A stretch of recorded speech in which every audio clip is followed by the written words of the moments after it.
내 안식에 들어오지 못하리라 하였도다. 아멘.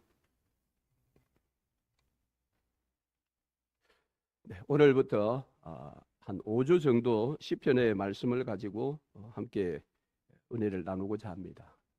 그 시편은 95편부터 100편까지의 시편인데 소위 이제 학자들은 신정시다 그렇게 이름을 붙였습니다. 신정시는 세상을 창조하신 하나님께서 세상을 통치하신다.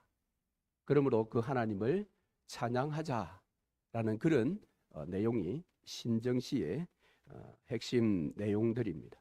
오늘 본문에서도 하나님께서 누구신가? 그분은 세상을 창조하신 분이시기 때문에 그분을 찬양하자, 그런 말씀입니다. 오늘 95편의 말씀을 통해 함께 교훈을 나누고자 합니다. 여러분, 교회에서도 그렇습니다만은 일반 사회에서도 리더가 된다는 것은 참으로 막중한 그런 일입니다. 최근에 한국 국가대표팀, 축구 국가대표팀의 감독이었던 이 클리스만이라는 유르겐 클리스만이라는 감독이 이제 경질되었습니다.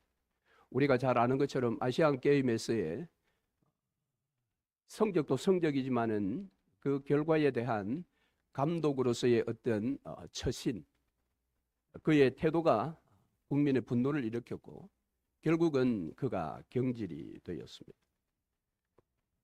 감독이라는 것은 그가 맡은 선수들의 그 한 인생의 일부의 기간을 책임지는 그런 막중한 자리입니다. 그러므로 선수들을 잘 감독해서 선수로서의 최고의 어떤 실력을 나타낼 수 있도록 이끄는 리더의 위치가 감독입니다. 그런데 클리스만 감독은 전혀 그렇지 못했습니다. 오히려 천재적인 실력을 가지고 있는 선수들을 잘 감독하지 못해서 상호간의 싸움이 일어났고 그들에게는 치명적인 어떤 그런 상처를 입히고 말았지요. 마찬가지로 교회에서도 리더가 된다는 것은 참으로 막중한 자리이지요. 특히나 목회자, 목사의 위치는 더더욱 그런 것입니다. 왜냐하면 목사의 그 자리는 한 사람의 일정 기간의 인생을 책임지는 것이 아니라 그의 영원한 생명, 영혼을 책임지는 자리이기 때문에 그렇습니다. 그래서 그 위중한 목회자의 자리를 성경은 목자로 많이 비유를 하고 있습니다. 양의 생명을 책임지는 목자. 그래서 오늘날 목회자와 그와 같은 이름으로 성도들에게 불려지고 있습니다.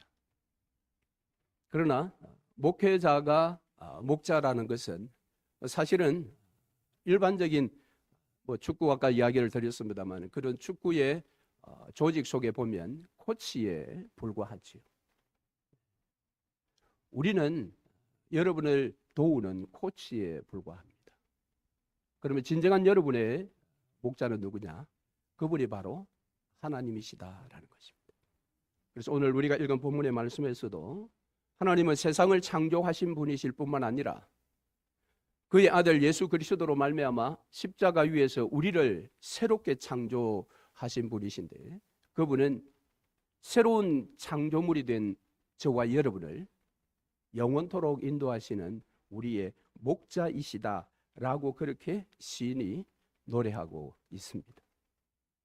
하나님께서 저와 여러분의 인생의 목자인 것을 여러분 기억하시기를 바랍니다. 이것이 제대로 정리되어 있지 않다면 그는 하나님 앞에 나올 때에 하나님께서 기대하시는 모습으로 나와서 하나님 앞에 서기가 어렵습니다. 오늘 본문의 말씀은 시인이 이렇게 이야기하죠. 1절에 오라 우리가 여호와께 노래하며 우리의 구원의 반석을 향하여 즐거이 외치자. 우리가 감사함으로 그 앞에 나아가며 시를 지어 즐거이 그를 노래하자. 요 하나님께서 나를 예수 그리스도를 통해 낳으셨다. 그래서 나에게 새로운 생명을, 영생을 주셨다. 이것을 믿는 자들, 하나님은 우리를 이렇게 낳으셨을 뿐만 아니라 그 이후에 우리의 삶을 또한 인도하시는 목자이시다. 그래서 예수께서 말씀하신 양으로 생명을 얻게 하고 풍성케 하려 오셨다는 그 말씀이 내 삶에 그대로 적용되어지고 있다는 것을 믿는 자들, 그들은 하나님 앞에 나올 때마다 즐거운 노래를 부를 수밖에 없다라는 것입니다. 그런 신학의 정리가 되어 있는 자들은 오늘 본문 5절에서 오라 우리가 굽혀 경배하며 우리를 지으신 여호와 앞에 무릎을 꿇자. 무릎을 꿇자. 무릎을 꿇는다는 것이 무슨 의미입니까? 최고의 존경의 그런 표시이겠지요. 그래서 세상에 무릎 꿇는 것이 아니라 우리를 낳으시고 우리의 목자 되신 그 하나님 앞에 무릎을 꿇는 시간, 그 시간이 하나님 앞에 나온 지금 이 시간이라는 것입니다. 뿐만 아니라 하나님께서 창조주시요 나의 인생의 목자라는 것이 정리되어 있는 자는 7절 말씀에 그는 우리의 하나님이시요 우리는 그가 기르시는 백성이며 그의 손이 돌보시는 양이기 때문이라. 너희가 오늘 그의 음성을 듣거든. 너희가 오늘 그의 음성을 듣거든. 이것이 아니, 이 말씀은 그의 음성을 들어라라는 것입니다. 하나님 앞에 나오신 여러분, 오늘 이 시간 하나님의 음성을 들으시기를 바랍니다. 그런데 이렇게 간단한 교훈이 우리의 삶에 실제적으로는 그렇게 잘 적용되어지지 못한 것이 사실입니다.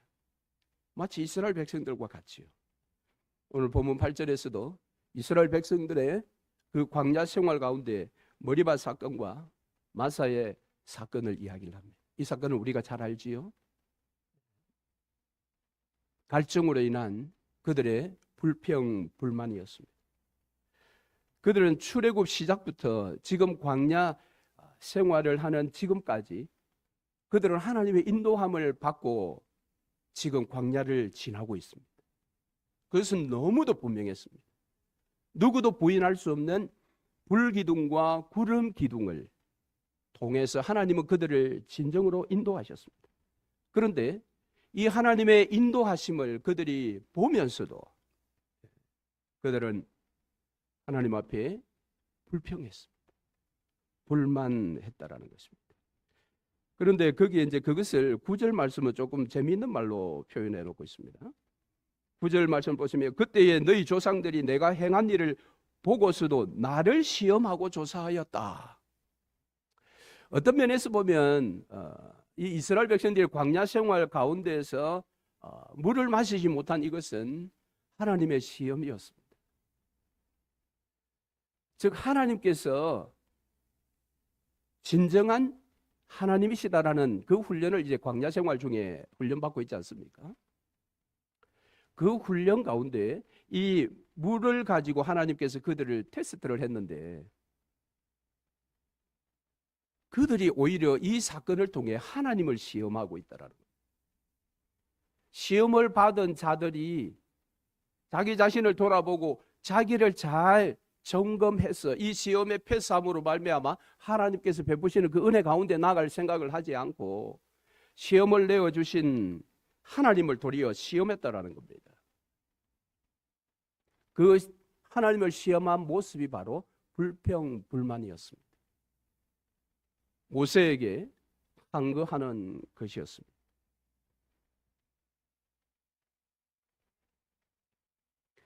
여러분, 종종 우리도 신앙생활을 하면서 우리의 삶에 하나님의 시험의 순간에 내가 시험 당하지 않고 오히려 하나님을 시험하는 경우들이 있습니다. 여러분, 이 목자는 하나님께서 우리의 목자다라는 이 사실은 시편 23편을 기억나게 만듭니다. 시편 23편의 내용은 여러분 우리가 너무도 잘 알고 있죠. 그래서 이 아주 이 아름다운 시를 가지고 수많은 음악가들이 노래로 이 시를 사용했습니다. 그래서 주일학교 아이들도 이 시편 23편을 가지고 노래를 하고, 전문적인 노래를 훈련받은 성악가도 이것을 가지고 노래를 합니다. 여러분 그렇지 않습니까? 주일학교 아이들은 주는 나를 기르시는 목자요, 그죠? 주일학교 때 많이 부르는 노래.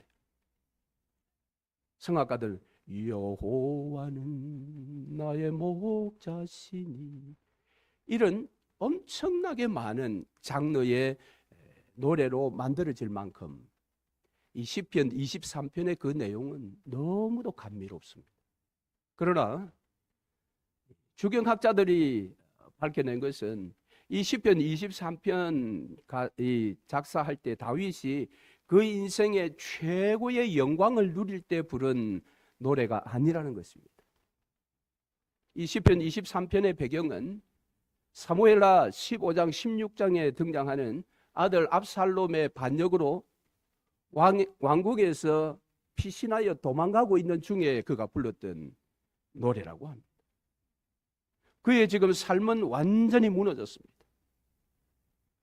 물론 이 모든 것들이 그의 바세바와의 범죄로 인한 일이지만은, 한편에서는 하나님께서는 아들의 반역을 통해서 다윗을 지금 시험하고 있는 것입니다.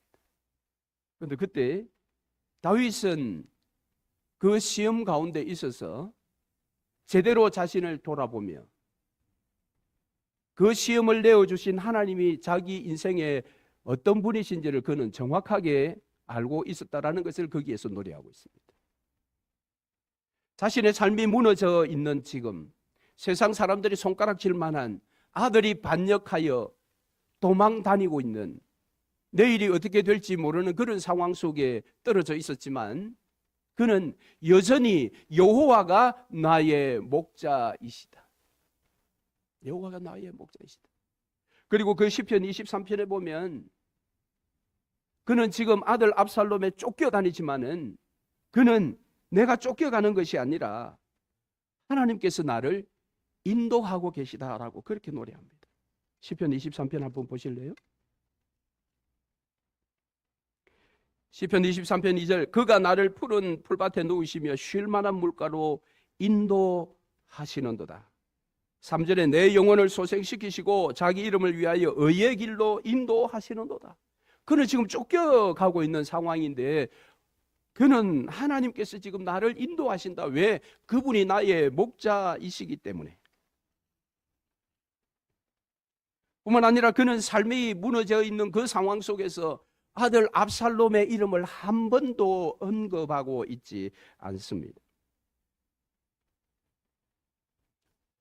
우리는 하나님께서 나를 십자가에서 낳으셨다, 그리고 그분은 나의 목자이시다, 그래서 지금 나의 삶을 인도하신다라고 그렇게 믿는다 하면서도, 삶이 이렇게 무너질 때는 머리바와 마사에서의 그의 조상들의 허물의 모습과 같이 사람을 이야기합니다. 누구 때문에 무너진 삶을 이야기합니다. 내 삶이 이렇게만 망가지지 않았다면. 그러나 다윗은 그의 시편을 통해서 여호와가 자신의 목자이기 때문에 무너진 삶에 있어서도 그는 끝까지 믿음을 붙들고 있습니다.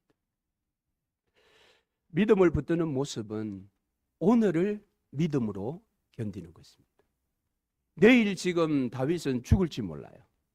압살롬에게 잡혀서 죽을지 모릅니다. 그러나 적어도 오늘은 지금 잡히지 않았습니다. 그래서 오늘 끝까지 믿음을 지키고 있습니다. 믿음이라는 것은 어쩌면 오늘을 믿음으로 버티는 것이다, 그렇게 말할 수가 있습니다. 예수님께서도 마태복음 6장에 보면 그런 말씀을 하시지 않았습니까? 내일 일을 위하여 염려하지 마라. 내일 일은 내일 염려할 것이요. 그랬습니다. 오늘 우리의 삶이 무너질 때에 우리는 오늘을 믿음으로 버티어야 합니다. 오늘. 왜요? 여호와께서 우리의 목자가 되시면 목자이신 우리 하나님께서 결국 우리를 어디로 이끌 것인지, 그러니까 우리의 마지막, 그 마지막을 우리는 알고 있기 때문입니다. 여호와께서 우리의 목자이신데 어떤 양이 생명을 잃을 수 있겠습니까? 생명을 결코 잃지 않을 것입니다. 반드시 푸른 초장가 맑은 시냇물가로 인도하실 것입니다. 그분은 창조주이실 뿐만 아니라 우리의 목자이시기 때문입니다. 그래서 우리는 오늘만 책임지면 됩니다. 오늘만. 하나님께서 우리에게 오늘을 맡겨주셨지 내일을 맡겨주신 것이 아닙니다. 내일은 우리의 날이 아닙니다. 그것은 하나님의 날입니다. 그래서 오늘을 믿음으로 견디는 것. 하나님께서 오늘 저와 여러분을 불러주셨습니다. 오늘 우리에게 예배자로 불러주셨습니다. 그러면 오늘 하나님께서 우리의 창조주가 되시고 우리에게 구원을 선물로 주신 구원자가 되시고 구원 이후에 우리의 삶을 지금도 이끌고 가시는 목자가 되신다라는 사실을 우리가 정확하게 믿는다면, 그래서 그 하나님의 오늘 부르심을 받았다면 오늘 우리는 하나님 앞에 어떻게 해야 됩니까? 오늘 시인이 이야기하는 것처럼 즐거이 노래하며 즐거이 외쳐야 합니다. 하나님 앞에. 그래서 제가 이 말씀을 준비하면서 과연 하나님 앞에 우리가 기쁘게 노래하며 즐거이 외치는 실제적인 예배의 모습이 뭘까 생각해 보았습니다. 뭐 다른 여러 가지 것들이 있겠지만 제가 한번 생각한 것은 아멘이라는 겁니다. 아멘이라는 합창.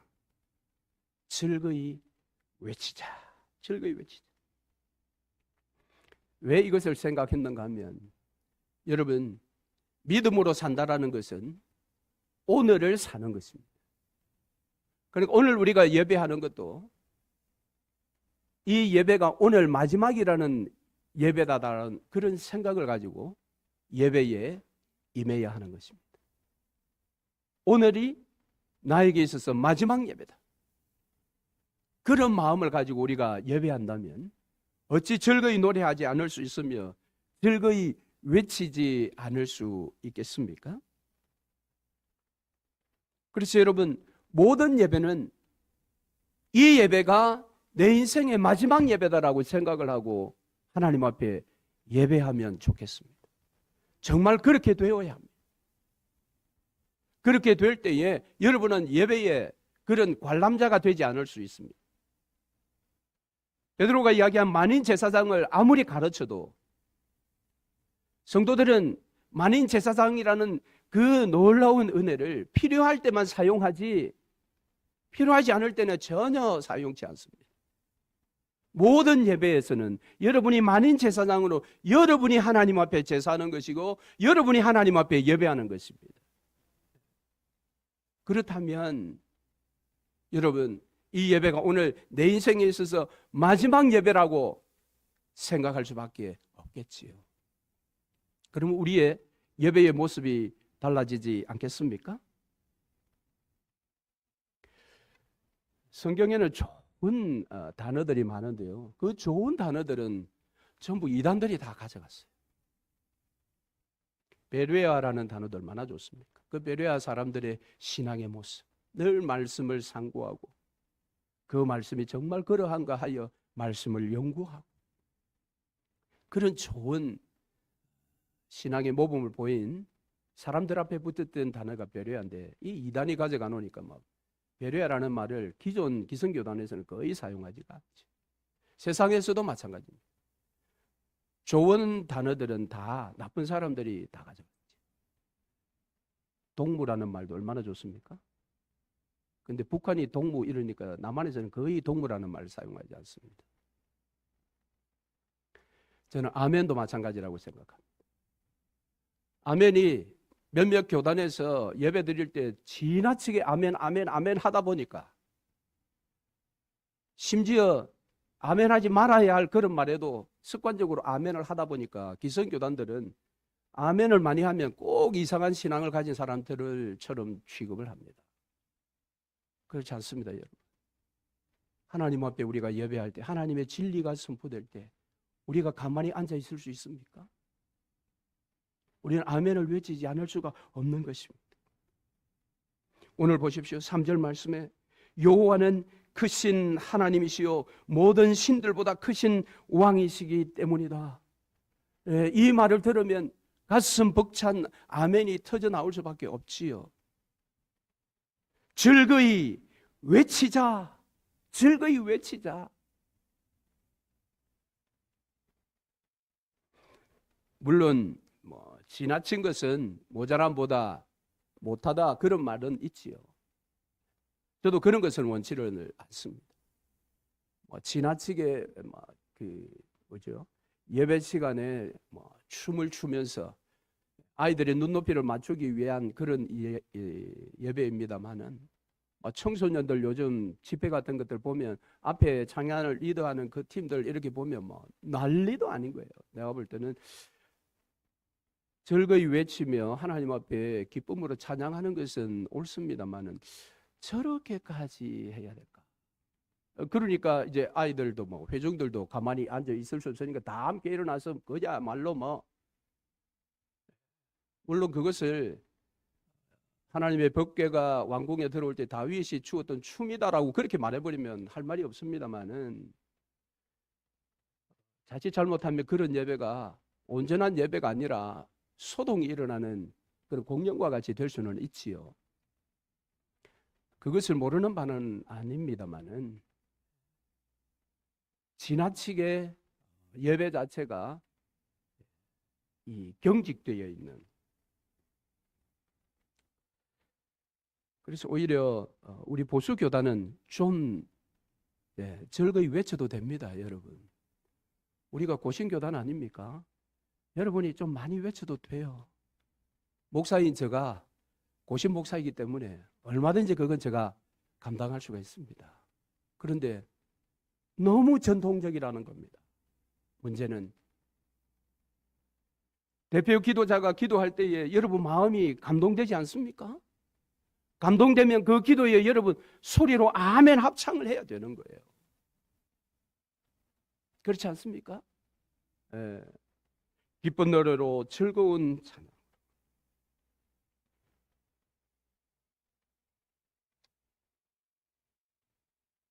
여러분 우와 같은 질문을 여러분들께 한번 해보겠습니다.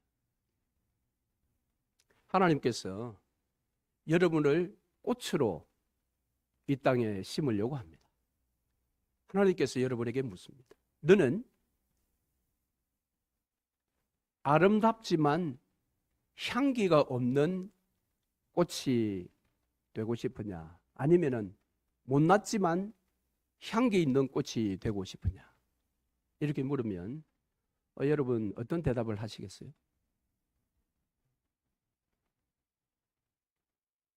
요즘 현대 사람들은 너무 머리가 좋아가지고 예쁘기도 하고 향기도 난 꽃을 원합니다. 하나님께 그렇게 말할 가능성이 많아요. 그러나 그렇게 하지 말고 둘 중에 하나. 예쁘지만 겉으로 보기에 굉장히 예쁘지만 향기가 없는 꽃이 있고, 겉으로 보기에는 못났지만 향기가 있는 꽃이 있다. 너 어떤 꽃이 되기를 원하느냐? 여러분은 솔직하게 어떤 꽃이 되고 싶습니까? 솔직하게 아마 여러분이 답하면 거의 대부분이 다 향기는 없지만 예쁜 꽃이 되기를 원합니다. 그럴 겁니다. 왜 그런 답을 할까요? 자기 중심이기 때문에 그렇습니다. 다른 사람을 생각하지 않고 다 자기 중심이기 때문에 그렇습니다. 자기 중심이 죄의 뿌리입니다. 오늘 하나님 앞에 나와 예배할 때에 이 시인들이 수많은 시편에서 하나님을 기쁘게 노래하자. 왜? 그가 세상을 창조하고 우리를 창조하신 창조주이시니까. 뿐만 아니라 오늘 우리의 삶을 맑은 시냇물가로 푸른 초작가로 이끌어 가시는 우리 인생의 목자이시니 그 앞에 노래하고 즐거이 외치자 수많이 이야기하지만 여전히 입을 딱 닫고 앉아 있습니다.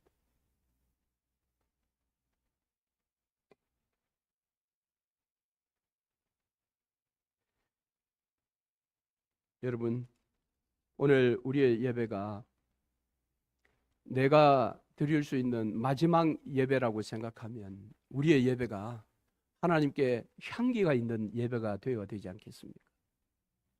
오늘 저와 여러분이 하나님 앞에 다 와서 아름다운 모습의 꽃으로는 앉아 있는데 그 아름다운 모습의 꽃 속에 향기가 전혀 나지 않는다면 하나님께서 이 예배를 받으시겠느냐라는 거죠. 그러나 세상에 내어놓을 것 없는 정말 못나고 못난 그런 꽃이지만 이 시간 하나님 앞에 앉아 예배할 때에 아름다운 그 향기를 날리는 그 향기가 도대체 뭘까요? 그것은 오늘 시인이 우리에게 요구하고 있는 하나님 앞에 나와서 기쁘게 노래하며 즐거이 외치며 그의 음성에 귀를 기울이며 무릎을 꿇으며 하나님 앞에 예배하는 것입니다. 그럴 때에 여러분 11절 보시지요. 그러므로 내가 노하여 맹세하기를 그들은 내 안식에 들어오지 못하리라. 하나님 앞에 나와서 노래하지 않고 외치지 않고 무릎 꿇지 않고 하나님의 음성에 아멘하지 않는 그런 자들, 인생의 삶이 무너졌다고 해서 하나님을 도리어 시험하는 자들, 그런 자들은 여호와의 안식에 들어가지 못한다. 여호와의 안식에 들어가지 못한다라는 것은 궁극적으로는 영원한 나라에 들어가는 천국에 들어가지 못한다라는 그 이야기입니다만 구속사적인 역사 속에서 보면 머리바 사건과 마사 사건을 일으켰던 그들은 결국은 약속의 땅 가나안 땅에 들어가지 못했어요. 약속의 땅의 안식을 그들이 얻지 못했다라는 것입니다. 약속의 땅 안식이라는 것은 우리가 생각하는 천국과 같은 완전한 그런 땅이 아니라 사실은 거기가 사명을 이루는 땅이라고 했지요. 사명을 이루는 그 안식에 들어가지 못했더라. 그러니까 죽도록 고생만 하다가 신앙생활 끝나는 겁니다. 신앙의 훈련만 받다가 신앙의 그 맛을 누리지도 못하고 내 신앙의 훈련만 받다가 믿음 생활 끝이 난다라는 것입니다. 그러나 사랑하는 성도 여러분, 하나님은 우리의 진정한 목자이시기 때문에 당신이 예비하신 그 안식에 반드시 우리를 데려가실 것입니다. 그 데려가는 날 때로는 하나님께서 그의 필요에 따라 우리의 유익을 위해 우리를 시험의 자리에 떨어지는 것을 허락할 때가 있습니다. 그럴 때 우리는 하나님을 도리어 시험하며 사람을 원망하고 불평하고 불만하는 것이 아니라 시편 23편의 다윗처럼 목자로서 우리를 이끄시는 그 하나님의 인도의 결국 마지막을 그가 믿었기 때문에 그는 오히려 내가 지금 쫓겨다니는 것이 아니라 하나님의 인도를 받고 있다, 이렇게 노래할 수 있었던 것입니다.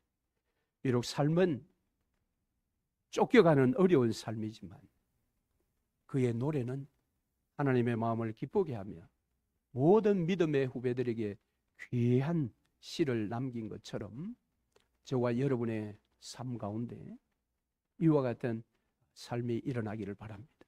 그래서 여러분, 결론적으로 하나님 앞에 예배할 때에 오늘 예배가 내 인생의 마지막 예배다, 그런 마음으로 하나님 앞에 아멘, 아멘, 아멘 즐거이 외치는 복된 예배 시간 되기를 주의 이름으로 축원합니다.